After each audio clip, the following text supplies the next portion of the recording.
Guys, alright, I'm here with another new video, and as y'all can see in today's video, bro, we're gonna be going over my NBA award predictions going into next season and talking about who I have as my MVP, Rookie of the Year, Defensive Player of the Year, Coach of the Year, Sixth Man of the Year, all those awards, bro. I'm covering all of them here today, and yeah, but before we get into it, I just do want to say, man, there's no biasness in the making of this video. I tend to say that a lot. I just like saying it. I feel like it's like a commercial or something. Like, there's no biasness in the making of this video. There really isn't. No biasness. I'm gonna keep it straightforward, 100. And yeah, let's go ahead. I'm gonna go in order. I think I'm gonna go like from least to the top. Like starting off with I'm gonna start off with the Sixth Man of the Year. So I'm gonna go from Sixth Man of the Year up to MVP, and just to keep the anticipation up. And the Sixth Man to me is one of the biggest things that I look at, and I'm like, one of the most underrated things of a team. Like, if you look at a team, you look how good a team plays, you have to look at their Sixth Man. And so for the Sixth Man of the Year, I've got Carmelo Anthony. You might be like, Carmelo Anthony? Okay, right now, Carmelo Anthony is playing some stellar basketball for the Lakers. He's playing the way that I expected him to play when he first came to the Lakers. I expected him to be that spark plug off the bench, and he's doing that currently right now. Carmelo Anthony is out there balling. There's his stats. When you look at Carmelo Anthony, one of the biggest things that you look at for him is his age. And really, it's not even really his age, it's really how much he's aging, in a sense. Because, his age, you could be, old and it don't really matter, but you could be, have a, an older age, but are you aging? And Carmelo right now seems like he's aging. Over the past few years I've seen, he's not New York Carmelo, but this season is giving me a lot of hope for Carmelo Anthony. If the Lakers at least make the top 5 seed, hopefully they can. I don't know if they will or not. I'm not a Lakers fan, so it's not, but if they can make the top 5 seed, I believe Carmelo Anthony might have a real chance at that. All right, going into the Defensive Player of the Year, I'm going to throw you guys a curveball here, and I got to go with Gary Payton Jr. Now, you might be like, Gary Payton Jr., what is wrong with you, bro? You're tripping, you're tweaking, high key, you suck at NBA. Bro, calm down. Look, Gary Payton right now is playing some of the best defense on ball, perimeter defense I've ever seen. And I'm being so serious. I've never seen such a good defender in my entire life. I've seen Jrue Holiday, and Jrue Holiday is more, he's a great defender, but he does a lot more. So this guy, Gary Payton, his game is focused, it's based totally on defense, perimeter defense, getting steals. And what I've seen from him this year is like all eyes, like, and I'm being so serious. I'm a Warriors fan. I'll go ahead and put that out there. And from what I've seen from Gary Payton this season, I've watched all the games, is that there's been times where I've been more excited to watch Gary Payton play than Steph. And I'm a Warriors fan. Like, do you understand that? What he does on defense is better than what most All-Stars do on offense. And that has to be looked at, and it has to be praised just a little bit. What he's doing out there on defense is really amazing this year. He's averaging around 2 steals a game. He's averaging at 7-8 points a game. Last night he averaged he put up 10 points. He caught so many lobs. He's so athletic. He does a lot. Gary Payton Jr., I think he deserves that Defensive Player of the Year if he keeps up with it. Getting on to the most improved player, I gotta go with my guy, another Warriors guy, in Jordan Poole. Now, you might be like, this is a lot of Warriors guys. Okay, it's only 2 for 1. And we still ain't even got to the Coach of the Year. And it may not be a Warriors guy. We'll see when we get there. Coach of the Year is really hard. So you have to look at the best team in the NBA now, and then you gotta predict who's gonna be the best team in the NBA. So it's a tough one, but Jordan Poole for most improved player is something that you just have to do. He's averaging 18 points per game, above 45% from the field, shooting it almost 40% from 3. He's shooting it above 90% from the free throw line. Jordan Poole is just doing Jordan Poole things. This is what I expected coming into the season. I expected Jordan Poole to be able to go out there and put up big-time shots, hit big-time buckets, and shoot the ball at a high rate, and he's doing that currently. And right now, a lot of that I love that I'm seeing from Jordan Poole is the fact that he is playmaking.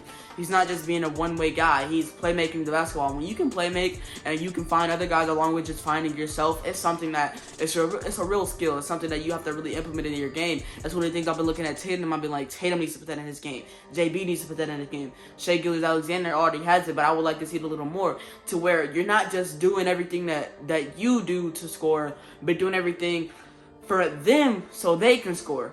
And that what makes a good player. And right now he's averaging 18 points per game. His might be the most improved player. And if the Warriors keep it up, currently they're 10-1 as they beat the Minnesota Timberwolves last night in a very big surge in the fourth quarter.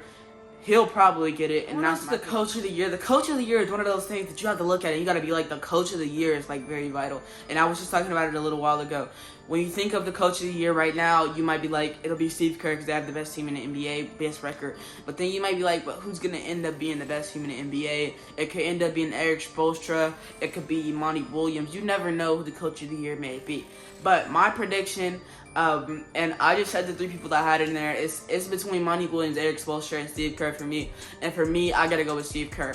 That's already 3 players for the Warriors, and that's 3 awards. And I'm looking at it, and it's not outlandish. I'm a Warriors fan, yes, but it's like, this is like real, like, I'm considering this to be like a real authentic thing here.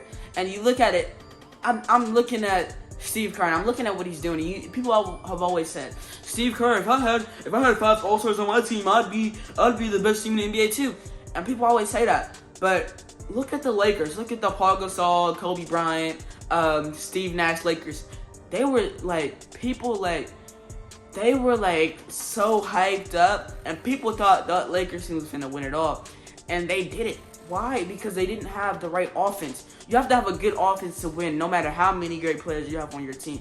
And that's something that's been proven over time, over the years. And Steve Kerr has proved to me that without a bunch of All-Stars, with just one All-Star on his team currently, you can be 10-1, you can have the best record in the NBA, and you could be on pace to win over 75 games in the season. We'll see, but, you know, he's on pace to do it. So that's just what I'm thinking of, and that's what I'm looking at. And I'm like, Steve Kerr is a great coach, and I believe if the Warriors keep this up, he'll definitely get it. And I think even if they don't, even if they end up being the 3rd seed, that he'll. Rookie of the Year. Rookie of the Year is a nice one. I love Rookie of the Year. So when I'm making my predictions, I want to be able to go back and react to this video in a little while, like after the season, not a little while, but after the season, I want to come back and react to my video and look at what I chose. So when I was thinking of my Rookie of the Year is really not. It really doesn't have to do with the best rookie. It really has more to do with who has the most hype around them. And currently, that's Jalen Green. He has the most hype out of all the rookies. But I actually didn't pick Jalen Green for my Rookie of the Year. I also didn't pick Cade Cunningham, even though they had a great duel last night, Cade Cunningham and Jalen Green. But actually, who I picked for Rookie of the Year is the guy that's playing the best out of all the rookies, and Scotty Barnes. Those are his stats there. And if you look at those stats, you may be like, okay, it looks like average good rookie stats. But out of this draft class, there's not that many good rookies. Chris Duarte is looking okay, but we'll see if he keeps that up. Scotty Barnes is showing me that he has the potential to be a guy like what's a good comparison? I had one. What was my comparison that I had for him? I know Paul George is one of those comparisons, but it's not my main comparison. When I looked at Scotty Barnes, I just remember who it was. When I look at Scotty Barnes, it kind of gives me a little Ron Artest vibes. And it's like that prime Ron Artest playing with Kobe type Ron Artest that can score the ball, do everything. He is like showing a little bit of that, with a little bit of a playmaking side, not as good of a defender, but he's showing me a little bit of those vibes, and he'll be good if he keeps it up. He's gonna win Rookie of the Year. Mark my words. Like, I'm not gonna have to go back and react to this video. So I hope my words were marked. So thinking about my MVP, which is the biggest thing here, it's come down to 3 players. There's Stephen Curry is who I'm thinking about. Thinking of Jimmy Butler. There's another guy I'm thinking of, and I'm thinking of Anthony Davis. And now that is if Anthony Davis can stay in the running.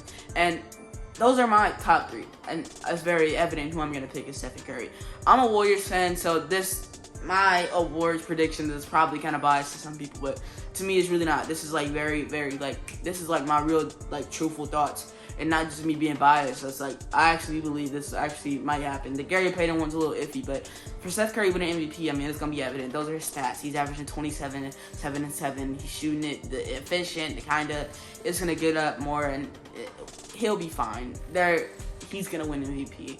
I feel like it's already set in stone. If the Warriors keep the best record in the league, he's going to be unanimous again. So, yeah. But look, that's what we're going to end this video off, man. If you like this video, man, like the video, bro. Comment, sub. Make sure you go follow my Instagram at Carter Moment, man. I've been up here frequently, bro. Make sure you share this video with all your family, your friends, your best friends you should be arguing with. Because I know you got best friends you should be arguing with. And, yeah, that's going to be for me, man. Peace out.